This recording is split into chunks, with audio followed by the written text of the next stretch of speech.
Hi guys, this is Akmal Khan and welcome to our new video. आज की इस video में हम कवर करने वाले हैं बिजनेस स्टैटिस्टिक्स के टॉप 5 क्वेश्चन विद सॉल्यूशन। ये इतने इंपॉर्टेंट क्वेश्चन है कि आप कोई सा भी पेपर उठाकर देख लीजिए, सारे पेपर्स में ये क्वेश्चन आपको देखने को मिलेंगे। तो आज की इस वीडियो में हम पूरा क्वेश्चन भी देखेंगे, इनके सोल्यूशन भी देखेंगे, कैसे एग्जाम में आपको लिखना है। स्ट्रेटेजी के साथ हम जो है चीज़ों को बताते हुए चलेंगे। तो ये वीडियो शुरू से लेकर अंत तक जरूर देखना। अगर आप पहली बार चैनल पर आए तो चैनल को सब्सक्राइब कर लो। एंड इस वीडियो पर टारगेट करते हैं 150 लाइक का। 150 लाइक जरूर कंप्लीट करा देना। तो इसके बाद हम अलग अलग इंपॉर्टेंट क्वेश्चन की सीरीज लेकर आते रहेंगे। एंड जो है बहुत सारे पेपर्स का भी सोल्यूशन हमने ऑलरेडी अपलोड कर दिया हुआ, तो अपनी तैयारी को बेहतर बनाने के लिए आप चैनल पर विजिट कर सकते हैं। तो आइए बढ़ते हैं हम अपने पहले क्वेश्चन की ओर। हमारा पहला क्वेश्चन है, कह रहा है explain the statistical unit and it's type. पूछ रहा है आपसे कि स्टैटिकल यूनिट क्या होता है एंड इनके प्रकार क्या होते हैं। तो एग्जाम में अगर आपको ये क्वेश्चन दिखता है तो आपको सबसे पहले मतलब पता होना चाहिए स्टैटिकल यूनिट का। अगर जिसको स्टैटिकल यूनिट का मतलब पता है वो एग्जाम में कुछ ना कुछ तो अच्छा लिख कर आएगा एंड जो है बेहतर लिख कर आएगा। और ये वीडियो आप देख लेते हैं तो फिर आपको जो है एक पॉइंट वाइज भी चीज़ें याद हो जाएंगी। तो स्टैटिकल यूनिट क्या होता है, पहले इसका हिंदी समझते हैं। स्टैटिकल मतलब होता है सांख्यिकीय, यूनिट मतलब क्या होता है, इकाई। तो सांख्यिकी की इकाई या फिर कह लीजिए यूनिट। आपने सुना होगा कि यूनिट है, मान लीजिए आप वजन करते हैं चीज़ों को तो वो किलोग्राम में होता है, तो किलोग्राम यूनिट हो गया उसका। एंड उसके बाद आप चीज़ों को जो है लंबाई में मापते हैं तो वो मीटर, सेंटीमीटर, किलोमीटर हो जाता है। एंड उसी चीज़ को जो है आप जो है सेकेंड में समय को सेकेंड में मापते हैं। तो यूनिट की कई इकाइयाँ होती हैं। तो कह रहा है स्टैटिकल जो सांख्यिकीय यूनिट है इनको डिफाइन करना है आपको। तो देखिए डिफिनेशन में क्या लिखा हुआ है, यहाँ क्लियर लिखा गया है कि the concept of statistical unit is not simple. मतलब इसका यूनिट बताना सिंपल नहीं है। क्यों सिंपल नहीं है? क्योंकि देखिए यूनिट अलग अलग टाइप के हो सकते हैं। अगर आपको किसी वजन का जो है, किसी को वजन करना है तो वो किलोग्राम में होगा, किसी चीज़ को नापना है तो वो मीटर में होगा, किलोमीटर में होगा। तो इसके अलग अलग वेरियस जो है डिफिनेशंस हो सकते हैं। इसलिए कह रहा है इतना सिंपल नहीं है इसको डिफाइन करना। A clear definition of a unit is necessary to avoid many misunderstanding and bring out to homogeneity. मतलब अगर आप इसको जो है चीज़ों को एक इकाई में माप देते हैं कि हम स्टैटिकल यूनिट को हम किलोग्राम में ले रहे हैं तो किलोग्राम में, तो उस पर आप क्या कर रहे हैं, आप किलोग्राम में उसे लेकर बहुत सारे मिसअंडरस्टैंडिंग्स को अपने सामने क्रिएट कर रहे हैं। इसलिए कह रहा है कि इतना सिंपल नहीं है। अगर एग्जाम में आता है तो आप ऐसे एक पेज जरूर लिख सकते हैं कि हाँ इसका मेजरमेंट इतना आसान नहीं है कि चीज़ों को अगर मापना होता है तो अलग अलग इकाइयों का हम यूज करते हैं। तो ये जो है आपका हो गया स्टैटिकल यूनिट का डिफिनेशन। फिर उसके बाद आप जो है उसमें लिखेंगे टाइप्स। एग्जाम में आपका सिर्फ टाइप भी पूछ सकता है कि बताइए कि स्टैटिकल यूनिट के कितने टाइप हैं या फिर इनके टाइप्स को डिफाइन कीजिए। अब देखिए मैं आपके सामने ये एक जो है एक यूनिट के एक सीरीज के रूप में चीज़ों को लिख दिया हूँ। अब यहाँ से अगर आप इनको याद कर ले आते हैं तो इन एक एक चीज़ का जो है सिंपल यूनिट का डिफिनेशन आप अलग लिख सकते हैं, कॉम्प्लेक्स का अलग, हाइपोथेटिकल का अलग, जो है रेट का अलग, रेशियो का अलग, परसेंटेज का अलग, कोफिशिएंट का अलग। मतलब आप पूरा अगर बड़े क्वेश्चन में पूछा है तो 6-7 पेज भी आसानी से भर सकते हैं अगर ये सीरीज आपको याद है तो। बहुत ही इंपॉर्टेंट सीरीज है, इसको याद जरूर कर लेना। देखिए स्टैटिकल यूनिट, अब इसको कैसे बांटेंगे, अब इतना सिंपल तो नहीं है, तो इसलिए हम इन चीज़ों को 2 भागों में बांट देते हैं। पहला है आपका unit of enumeration. Unit of enumeration, enumeration मतलब क्या होता है, गणना करना। कि मतलब गणना करने वाली चीज़ों को एक यूनिट में डाल देते हैं एंड प्रेजेंट करने वाली चीज़ों को, यूनिट ऑफ प्रेजेंटेशन को अलग यूनिट में डाल देते हैं। मतलब दोनों को आप अलग अलग पढ़ेंगे। अब देखिए यूनिट ऑफ एनुमरेशन मतलब गणना करने वाले में जैसे सिंपल, कॉम्प्लेक्स, हाइपोथेटिकल क्या होता है आपका, रेट, रेशियो, परसेंटेज वगैरह वगैरह जितनी भी चीज़ें होती हैं, मतलब गणना करना हो जिनको, वो आप एक यूनिट में डाल देते हैं। फिर एक यूनिट में आप जो है प्रेजेंटेशन करने वाली चीज़ों को डालते हैं, जैसे आपका टाइम हो गया, समय हो गया, जो है आपका ईयर हो गया, मंथ हो गया, डे हो गया, नेशन हो गया, स्टेट हो गया, वगैरह वगैरह चीज़ें जो है आप यूनिट ऑफ प्रेजेंटेशन में डाल देते हैं। अब यूनिट ऑफ इन्यूमरेशन में भी चीज़ों को 2 भागों में बांटा गया है, unit of collection and unit of analysis. Collection करने वाली चीज़ों को एक में डाल देता है कि सिंपल कलेक्शन क्या है, कॉम्प्लेक्स कलेक्शन क्या है, हाइपोथेटिकल कलेक्शन क्या है। फिर एनालिसिस करने वाली चीज़ों को, जैसे रेट में आप चीज़ों को मापते हैं, रेशियो में मापते हैं कि मान लीजिए कि जो है आज की गर्मी कल की गर्मी की अपेक्षा 2 गुना थी, तो आज की गर्मी और कल की गर्मी की अपेक्षा 2 गुना थी। आज की गर्मी जो थी ये कल की गर्मी की अपेक्षा 2 गुना थी। तो 2:1 के रेशियो में आप चीज़ों को बांट देते हैं। तो इसको कहते हैं एनालिसिस करना चीज़ों को रेट में, कि कितने रेट पे वो चीज़ें बिक रहा है, कितने रेट पे परसेंटेज पे वो चीज़ें आपको मिल रही हैं। फिर परसेंटेज हो गया आपका, कोफिशिएंट हो गया, ये भी एनालिसिस करने के एक जो है तरीके हैं। तो इनसे आप जो है बहुत सारे हेडिंग्स को बना सकते हैं। अब ये तो आपका यूनिट ऑफ इन्यूमरेशन में हुआ। सिंपल कॉम्प्लेक्स हाइपोथेटिकल क्या होता है, बेसिकली चीज़ों को जो है सिंपल यूनिट में मापना, कॉम्प्लेक्स यूनिट में मापना, जो है हाइपोथेटिकल यूनिट में मापना। तो ये जो है इस तरीके का होता है। उसके बाद आप यूनिट ऑफ प्रेजेंटेशन में आते हैं। इनको 3 भागों में बांटा गया है, टाइम, स्पेस, कंडीशन। जो है टाइम क्या है, ईयर। टाइम किस में हो सकता है, ईयर में हो सकता है, मंथ में हो सकता है, डे में हो सकता है। एक दिन में 24 घंटे होते हैं, एक महीने में 24 से आप 60 में गुणा कर लेंगे तो जो है एक महीने का निकल जाएगा टाइम। मतलब आप इससे टाइम के हर एक पहलू को निकाल सकते हैं। स्पेस में क्या हो गया, जैसे नेशन, अगर आप गणना करते हैं तो आपको नेशन के बारे में पता होना चाहिए, कि स्टेट के बारे में पता होना चाहिए कि इसमें कितने लोग रहते हैं। जब आप स्टेटिकल यूनिट करते हैं, जो है स्टेटिकल यूनिट बनाते हैं, तो इन सारी चीज़ों की आपको ज़रूरत पड़ती है। कितने सिटीज़ हैं, तो इस कंडीशन पर भी चीज़ों को बांट सकते हैं। मतलब यूनिट का मतलब क्या है, चीज़ों को बांटना। स्टेटिक्स आप क्यों पढ़ना है, गणना करने के लिए। आप जो है बिजनेस में अपने, या फिर स्टेट में अपने, या फिर आप जो है आप मान लीजिए आप सत्ता चला रहे हैं, सरकार चला रहे हैं, तो आपको पता होना चाहिए कि हाँ हमारा मान लीजिए एक सिटी है, हम चेयरमैन हैं, तो हमारा मान लीजिए एक सिटी है। अब सिटी में कितने लोग रहते हैं, कितने लोग गरीब हैं, कितने लोग अमीर हैं, किनके पास घर है, किनके पास घर नहीं है, वगैरह वगैरह चीज़ें जो है उनके बारे में जानते हैं। तो इस तरीके से स्टेटिक्स का यूज किया जाता है। अब कंडीशन में आपका कोऑर्डिनेटिव हो जाएगा कि कितने, मतलब कि कंडीशन में चीज़ों को जैसे 3 महीने पर कौन सा मौसम आता है, 4 महीने पर कौन सा मौसम आता है, या फिर मौसम के वगैरह बारे में जानने के लिए जो है कोऑर्डिनेटिव का यूज़ आप करते हैं, क्वालिटेटिव का यूज़ करते हैं, जो कि कंडीशन को बताता है। तो इस तरीके से स्टेटिकल यूनिट को बांटा गया है। मतलब अगर आपको एक ओवरव्यू दिया जाए इसके बारे में कि स्टेटिकल यूनिट क्या है, अगर एग्जाम में लिखना हो या फिर समझना हो, किसी को बताना हो, तो आप क्या कहेंगे कि स्टेटिकल यूनिट का मतलब होता है सांख्यिकीय इकाई। इसे इतना सिंपल कॉन्सेप्ट नहीं है कि इसे आप जो है आसानी से डिवाइड कर पाएँ, क्योंकि देखिए यूनिट जो होता है, यूनिट तमाम टाइप के हो सकते हैं। किसी चीज़ के लिए अलग यूनिट हो सकता है, किसी चीज़ के लिए अलग यूनिट हो सकता है। आप स्टेट को मापना है तो उसके अलग अलग यूनिट होते हैं। तो एक यूनिट को डिफाइन करना इसमें जो है सिंपल नहीं है स्टेटिकल यूनिट में।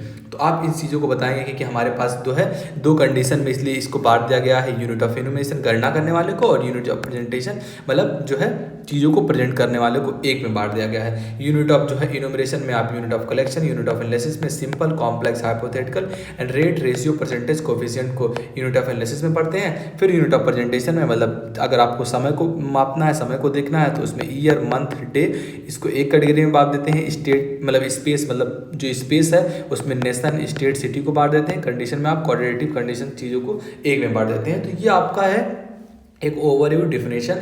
इसको अगर आप याद करते हैं, इसको आपको याद करना होगा, तभी एग्जाम में बेहतर नंबर लाएंगे। इसका स्क्रीनशॉट ले लीजिए एंड इसको एक बार पढ़ लीजिए, आपको चीज़ें आसानी से याद हो जाएंगी, क्योंकि बहुत सिंपल है ये। तो आई होप ये आपको क्लियर हो गया होगा कि स्टेटिकल यूनिट क्या होता है। आगे बढ़ते हैं दूसरे क्वेश्चन की ओर।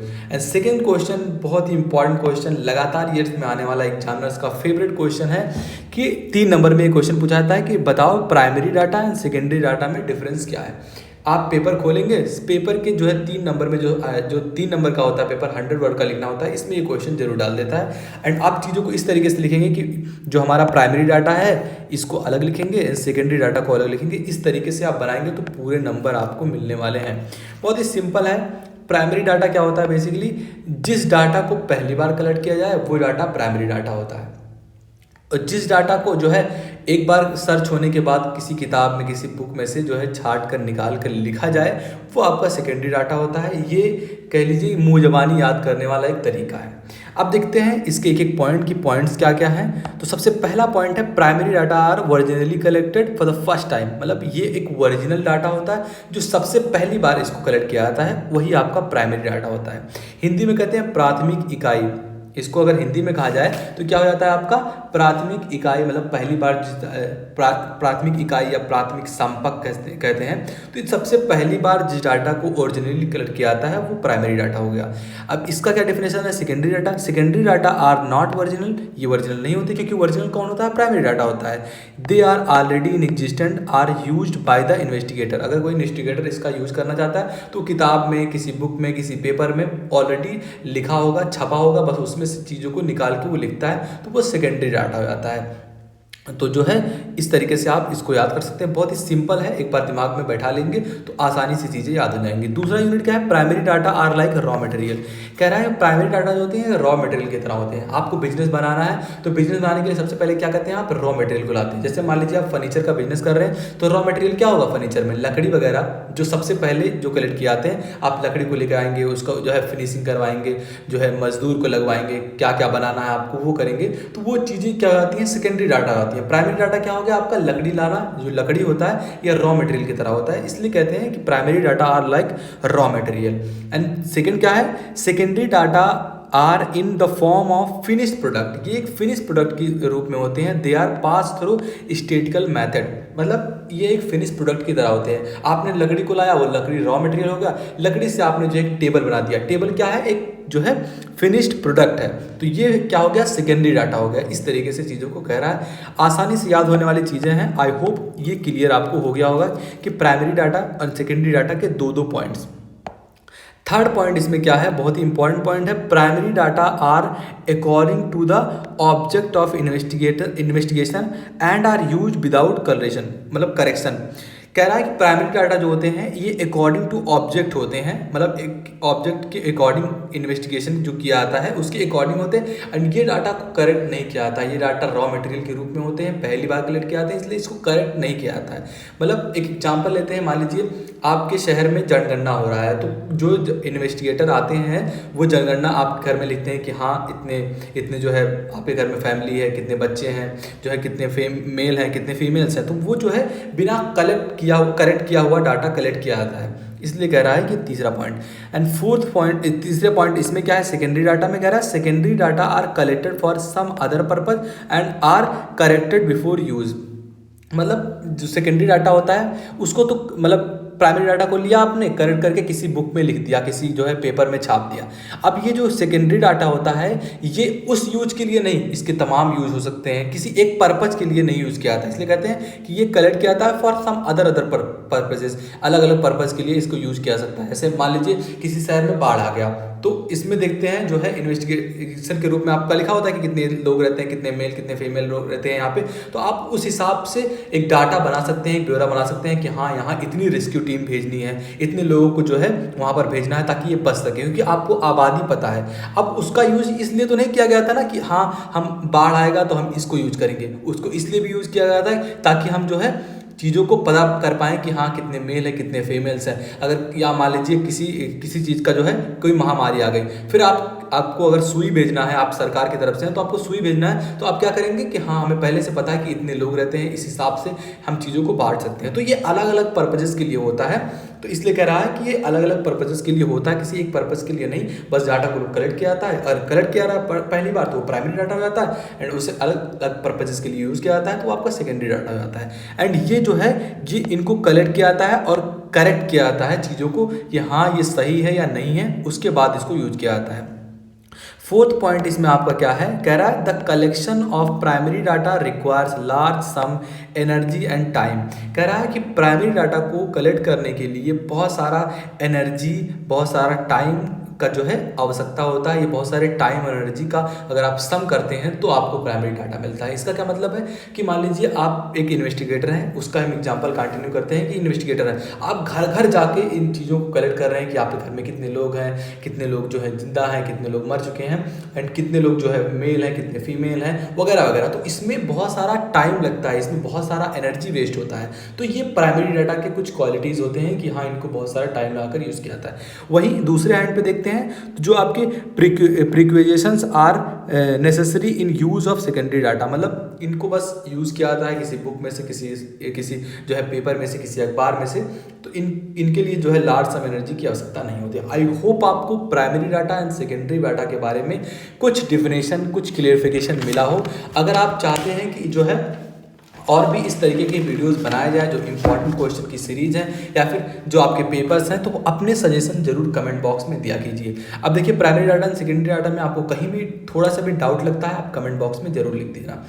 आगे बढ़ते हैं, थर्ड जो आपका, आई होप ये आपको क्लियर हो गया होगा, आगे हम बढ़ते हैं। इसलिए तीसरा जो ये जो आपका क्वेश्चन है बहुत ही इंपॉर्टेंट क्वेश्चन है। कह रहा है डिफाइन द नंबर और डाटा। नंबर्स क्या होते हैं, डाटा क्या होते हैं, इनको डिफाइन करना है। Explain their features with help of prominent examples.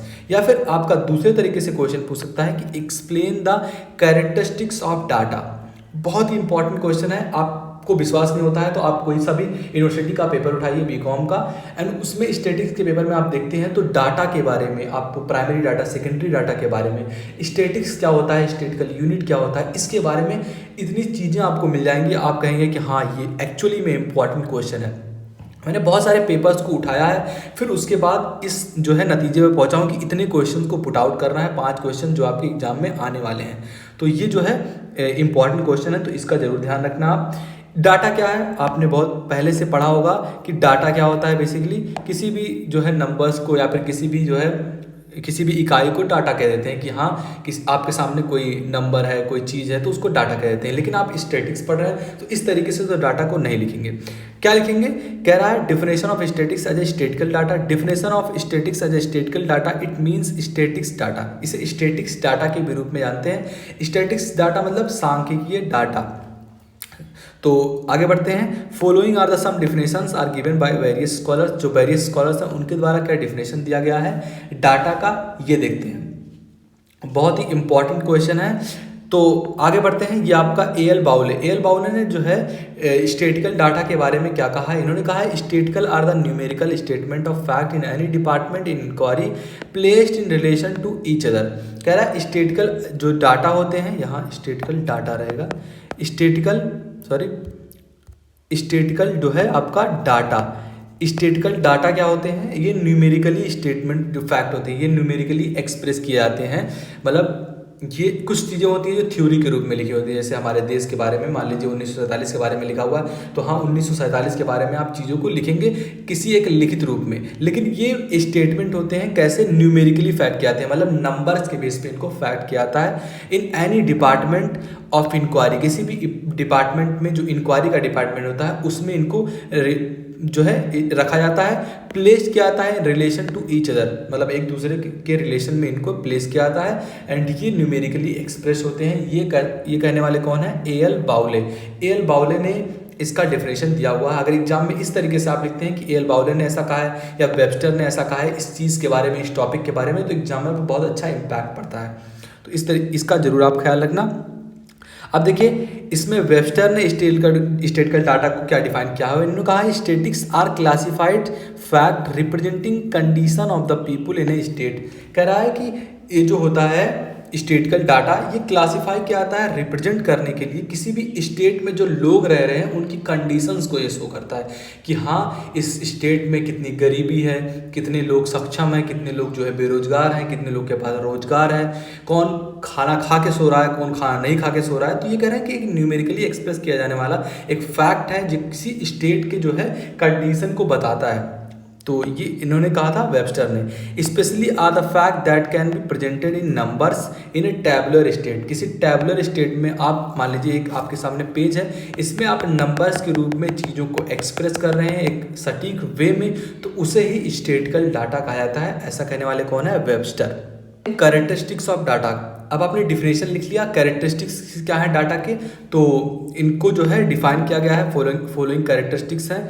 सबसे पहला है data is aggregate of fact. Aggregate मतलब क्या होता है, बेसिकली एक शकल है, मतलब डाटा क्या है, फैक्ट का एक शकल है, मतलब एक चेहरा है। डाटा क्या है, फैक्ट्स का एक चेहरा। आपको किसी चीज़ का फैक्ट दिखाना हो तो आप डाटा को शो करते हैं। तो ये एक ऐसा फैक्ट है जो कि न्यूमेरिकली एक्सप्रेस किया जाता है एंड ये बेसिकली किसी भी डिपार्टमेंट में फैक्ट को जो है शो करने के लिए इंपॉर्टेंट होता है। तो ये कह रहा है data is an aggregate fact. अब यहाँ बढ़ाकर आप जो है इसका 4-5 लाइन जरूर लिख सकते हैं अगर इस तरीके से एग्जाम में पूछता है। डाटा आर न्यूमेरिकली एक्सप्रेस, मैंने बार बार कहा ये न्यूमेरिकली एक्सप्रेस किया जाता है। न्यूमेरिकली क्या होता है, बेसिकली जो नंबर्स में जिन चीज़ों को एक्सप्रेस किया जाए उसे न्यूमेरिकली कहते हैं। Data are collected by enumeration और एस्टिमेशन। इनुमरेशन मतलब क्या होता है, mentioning number of thing one by one. किसी भी नंबर को आप 1 by 1 मेंशन करते हैं तो वो आपका इनुमरेशन होता है एंड एस्टिमेट करके चीज़ों को लिखते हैं तो वो क्या होता है, डाटा। तो इस तरीके से डाटा के कैरेक्टरिस्टिक्स को आप लिख सकते हैं। पहला इंपॉर्टेंट क्वेश्चन है, explain meaning of skewness and it's important. Skewness का मतलब और इंपॉर्टेंस के बारे में डिस्कस करना है। स्क्यूनेस क्या होता है, हिंदी में से विषमता कहते हैं। ये मीन मीडियन मोड का भाई होता है, समझ लीजिए सरल भाषा में।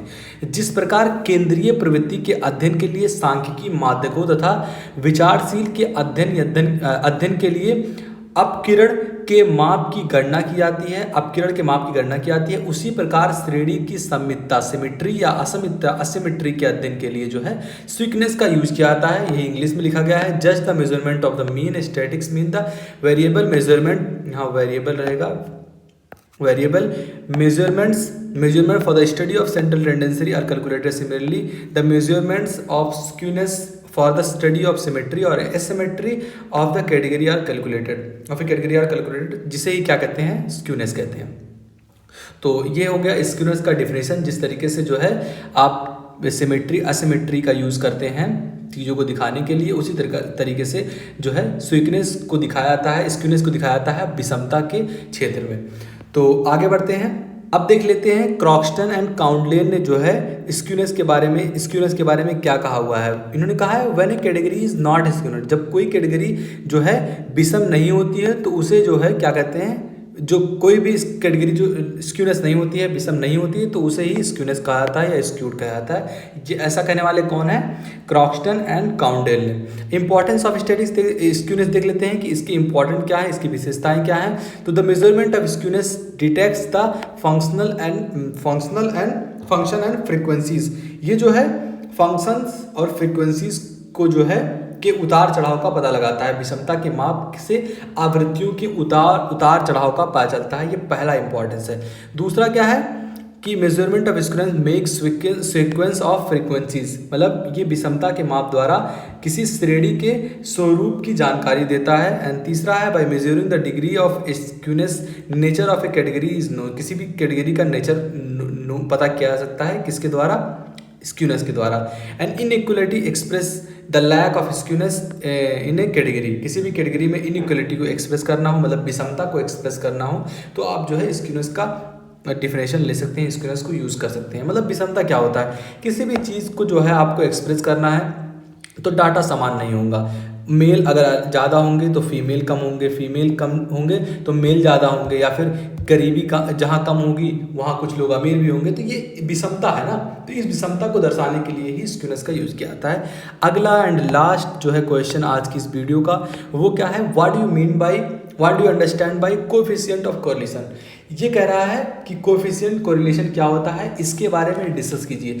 आप पेपर खोलिए, लास्ट क्वेश्चन जो आपका होता है यही क्वेश्चन होता है। या तो आपसे पूछ लेगा कि इंडेक्स नंबर क्या होता है, या टाइम सीरीज क्या होता है, या आपसे पूछ लेगा कोएफिशिएंट ऑफ कोरिलेशन को बता दो भैया। बस यहीं पे पेपर आपका खत्म हो जाता है। बहुत ही इंपॉर्टेंट क्वेश्चन है एग्जाम के पॉइंट ऑफ व्यू से, तो आपको पता होना चाहिए कि कोएफिशिएंट ऑफ कोरिलेशन क्या होता है। तो कार्ल पियर्सन ने एक फॉर्मूला दिया था, उसी फार्मूले को जो है कोएफिशिएंट ऑफ कोरिलेशन के नाम से जाना था सिंपल भाषा में।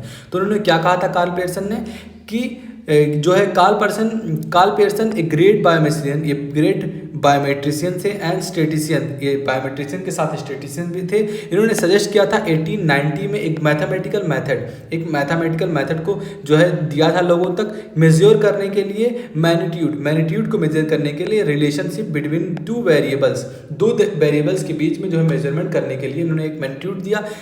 कब दिया, 1890 ईस्वी में। It gives the most widely use formula, एक सबसे मोस्ट वाइडली यूज फार्मूला दिया Karl Pearson coefficient correlation, also denoted by R, इसे आर से डिनोट किया जाता है। This formula is also called product moment correlation coefficient. इस फार्मूला को जो है प्रोडक्ट मोमेंट कोरिलेशन कोएफिशिएंट के भी नाम से जाना जाता है।